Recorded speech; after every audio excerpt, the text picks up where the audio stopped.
Welcome to One Insight. My name is Rich Litvin. I grew up in London and I now live in LA. And this is a podcast for extraordinary top performers.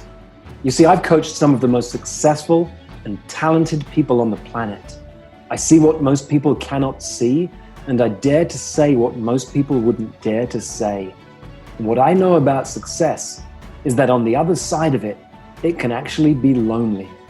You can feel like more of an imposter the more successful you become. And when you're the most interesting person in the room, you're actually in the wrong room. I coach around insight. Life looks one way, something happens, the world looks different, and your entire world changes. It can happen in an instant. And this podcast is called One Insight because a single insight can change everything. In a moment, you will hear me coaching David. David's a coach and a consultant, does great work in the world, but he has a passion to make a difference for the homelessness issue in Scotland, where he lives. He's judging himself because he doesn't seem like he's taking action. And in just a few minutes, I help him see the issue differently. I ask him one simple question, and from his response, I play with him. And I leave him in a place of peace, realizing he's doing far more than he knows. Enjoy. Hello, David. Hello, Rich. Let's play. Today I want to do something different. Sometimes I like to do deep coaching. Sometimes I like to challenge the thinking of my clients. Today I want to ask you a question. And the question is, what question do you have for me? That if you had an answer for this question, it could change everything. What's your one question? No pressure, right? Yeah, so no pressure. Just think of a question. We had a previous conversation in the TE program, and you called me out one day. You said, "Hey, David, why are you here?" And I shared with you that day my higher purpose, if you like, which is to create something for homeless people in Scotland. And 9 months have gone by and I haven't made it happen, but I've taken some actions towards it. But I also have a passion for my coaching business. And I did speak to somebody about 6 months ago and they said, you should only do one or the other. You can't give commitment to both things. I believe I can. But then I look at where I am now. It's November and I set myself a target of having it like by July. It didn't happen. I haven't beaten myself up, but so my question for you is just, how do I don't ask my clients the how question. What do I need to do to get clarity, to take actions in the right, because I've got two passions. Yep. And you can't do two things at once. Nope. So I'm looking for something that gives me an insight or a clarity that lets me know, okay, this is the next step, or this is the way forward. Okay, so secretly you're asking me the question that you don't let your clients ask you. It's the how question. So great. I hear you have two passions. One is your coaching business, and two, you want to make a difference for homeless people in Scotland. Correct. I love that. I think it's very admirable to have a project about giving back. I mean, coaching is a business about serving others.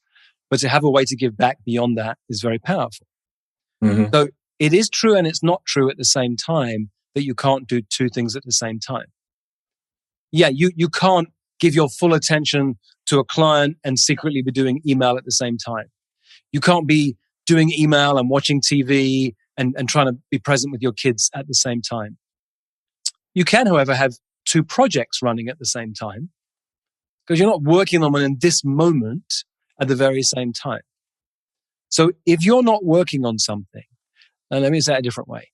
If I'm not working on something, I know that there are 4 different reasons why I'm not doing it.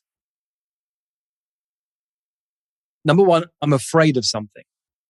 Don't know what it is, but there's something that's scaring me that I haven't seen that's holding me back from doing the thing that I say I want to do. Number 2, someone else should be doing it. maybe it's outside of my zone of genius, and that's always going to drain me, so I don't want to do it. But if someone else could do this, oh, that'd be amazing. And I'd be in. Number 3, there's a competing commitment. I say I want to do this, but there's actually something else I want to do more. So it's not untrue, but there's something I have as a bigger commitment that I'm putting as a higher priority, even if I can't see what that is in this moment. And the 4th possibility is I should drop it. I shouldn't be doing it. Mm. Now let me pause and what comes up as I share those 4. Well, all of those thoughts have crossed my mind at some point. There was a period about 6 or 7 weeks ago when I thought maybe this homeless project was a beautiful dream, but my plan to make it happen was to grow my coaching business. I created an online program. I've got group coaching. I created my own methodology this year. I've even shared it with some of the TE people. And I know it's very, very powerful. And my idea was, if I build that enough, then I'll get enough revenue for it. I've trained some people to do my groups. But then I launched it and nobody bought it. So that's kind of made me pause. But then what happened 2 weeks ago, I was in Glasgow. And again, I was in Edinburgh last weekend. And I met a homeless person in the street. And I had to stop and I had to give them money. And yeah, the emotions come out now. Mm. So why does this move you so much? Everyone has a cause that moves them. I have a logical answer. I haven't found the emotional answer yet, but the logical answer, because I'm quite a logical thinker. I worked for Tony Robbins, as you know, for 3 years. I went to 2 of his Unleash the Power Within events. And they do this exercise called the Dickens exercise, which takes you to your darkest place, your darkest fear. And both times that I did that exercise, my darkest fear was that I was homeless. And of course, they don't leave you in the dark. They bring you to the light. You stand up and you jump around and you feel wonderful. So somewhere in my subconscious, there's a fear there that said, you don't want to be a homeless guy. And I don't believe I ever will be, because I've come through a lot of things in my life. And I just turned 60 last week, and I changed my career 5 years ago, and I'm doing really well. So logically, I know that I'm never going to be homeless. But when I look, a year ago, I saw an 80-year-old woman. I shared this with you in T. When I saw that 80-year-old woman, I said, this 80-year-old woman shouldn't be homeless. This is somebody's mother, somebody's grandmother. And I kind of hadn't been in the city for a long time. I live out in the country. But twice in the last month, I've seen homeless people and they've touched me deep. Yeah. And I thought, I have to do this. So. Well, I heard you say you get the logical answer, but not the emotional one. But I feel the emotion. Yeah, I feel the emotion, but I ask myself, what is it that's making me so emotional about this? Well, A, you don't have to have a deep intellectual understanding of that. And B, I can understand. We all have a deep fear of something. And the fear of being alone and living on the streets is a very visceral one for most people. So I can understand that. And then also there's the compassion that I see you have for an 80-year-old woman. That will never be your life by definition. But there's deep compassion for someone who's living on the streets in that way. So I understand that. But let me tell you a story.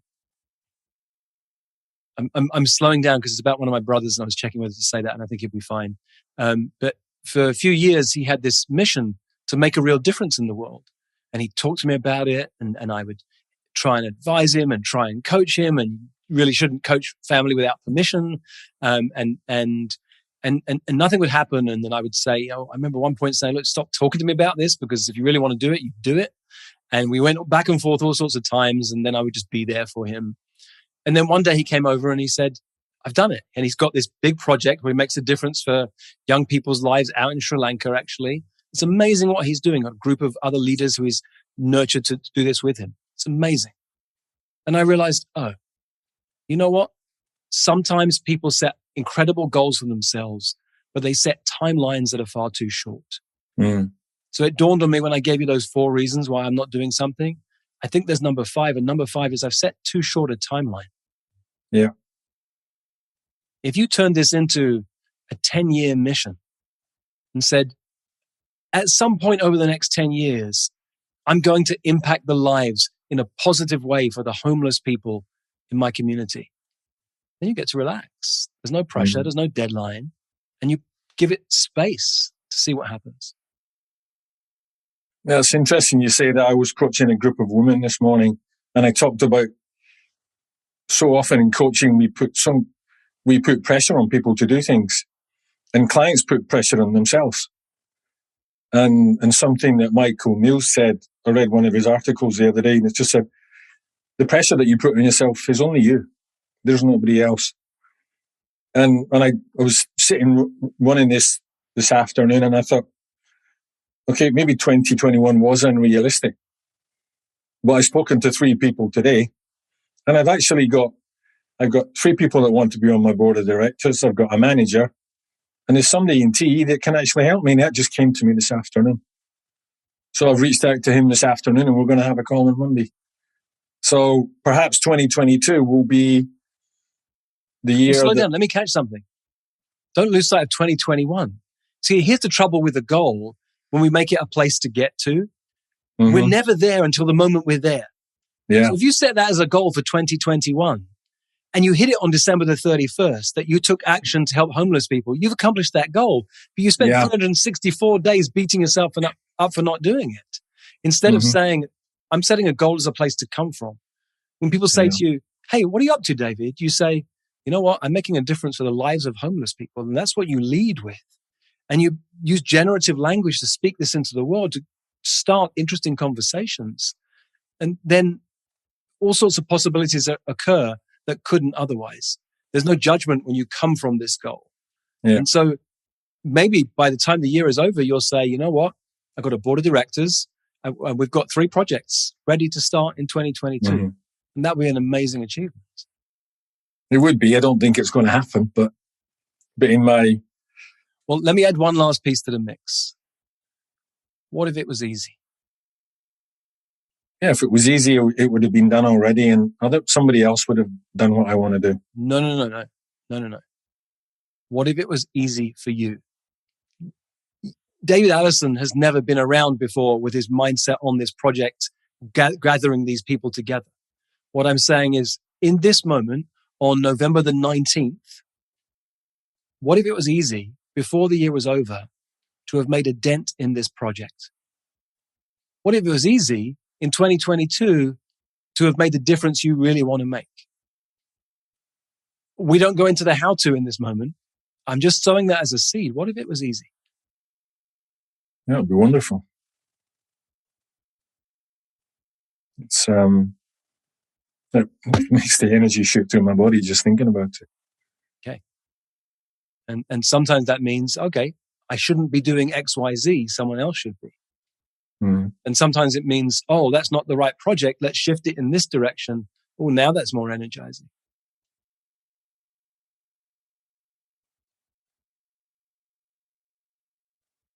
Yeah, it feels like I can do both. Because the other thing I've learned in the last 6 months is I spent my whole career pushing. Like, it was 35 years in the corporate world. My first 3 years and 10 months as a coach, I push.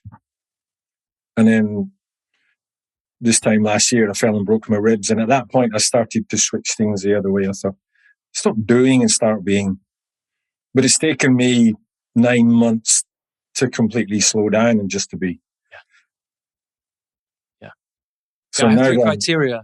Before I say yes to anything, I have 3 criteria. Is it simple? Is it effortless? And is it fun? Mm-hmm. And it's all of those things. And it's also about filtering to make sure those are my criteria. Mm-hmm. Get your criteria out. What does that mean for you? What does that look like for you? So you know what to say yes to, you know what to say no to. Mm-hmm. And one last piece of the puzzle.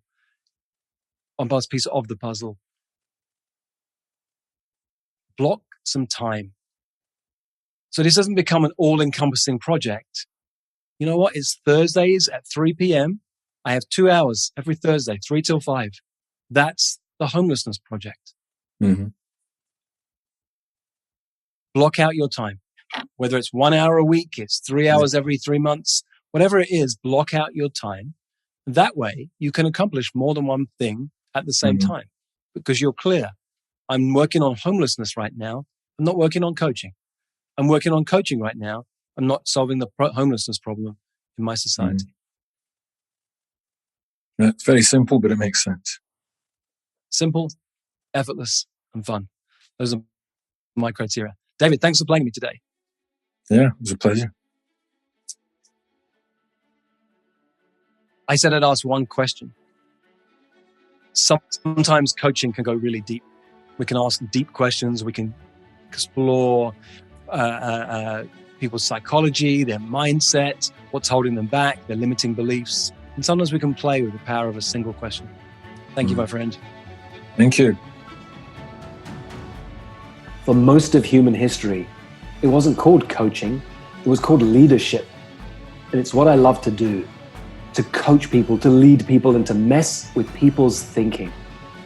If you'd like more of this, or if you'd like to learn more about our community of extraordinary top performers, go to richlitvin.com/oneinsight.